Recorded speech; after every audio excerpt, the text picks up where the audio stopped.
রাতে ঘুমাতে যাওয়ার আগে আপনি কি করেন? হয়তো হাত বাড়িয়ে ফোনটা নেন, একটু স্ক্রল করেন, শেষবারের মতো কিছু দেখেনি এই ভেবে অনেকক্ষণ ফোনের দিকে তাকিয়ে থাকেন। অথবা হয়তো হেডফোন কানে দিয়ে ঘুমিয়ে পড়েন। কিন্তু আপনি জানেন কি, ঘুমানোর আগ মুহূর্তগুলো আমাদের মস্তিষ্ক এবং মনে সবচেয়ে গভীর প্রভাব ফেলে।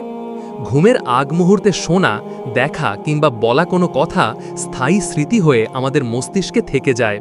আমরা চাইলে এটাকে সুন্দর কোনো অভ্যাস দিয়ে বদলে নিতে পারি, যা পরিবর্তন করতে পারে আমাদের লাইফস্টাইল এবং অপছন্দনীয় মানসিকতাগুলোকে। একজন মমিন মায়ের এ অসাধারণ সুযোগকে কাজে লাগানো শেখা উচিত। আমরা অনেক সময় বাচ্চাদের রাজকন্যা, বাঘ ভাল্লুকের গল্প শোনাই, অথচ একটু চাইলেই ইসলামের অমূল্য সব কথা ছড়িয়ে দিতে পারি গল্পের মোড়কে।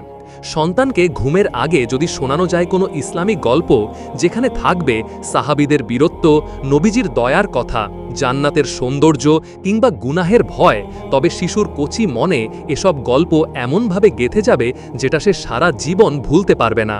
কিভাবে ওমর রাদিয়াল্লাহু তাআলা আনহু ছিলেন ভীষণ কঠোর অথচ নরম হৃদয়, কিভাবে আল্লাহ রাসূল সাল্লাল্লাহু আলাইহি ওয়াসাল্লাম শিশুদের ভালোবাসতেন, কিংবা একজন মুমিন ব্যক্তি রাতে কাঁদেন কার সামনে, এসবই গল্প হয়ে উঠতে পারে এক একটি রাতের শিক্ষা।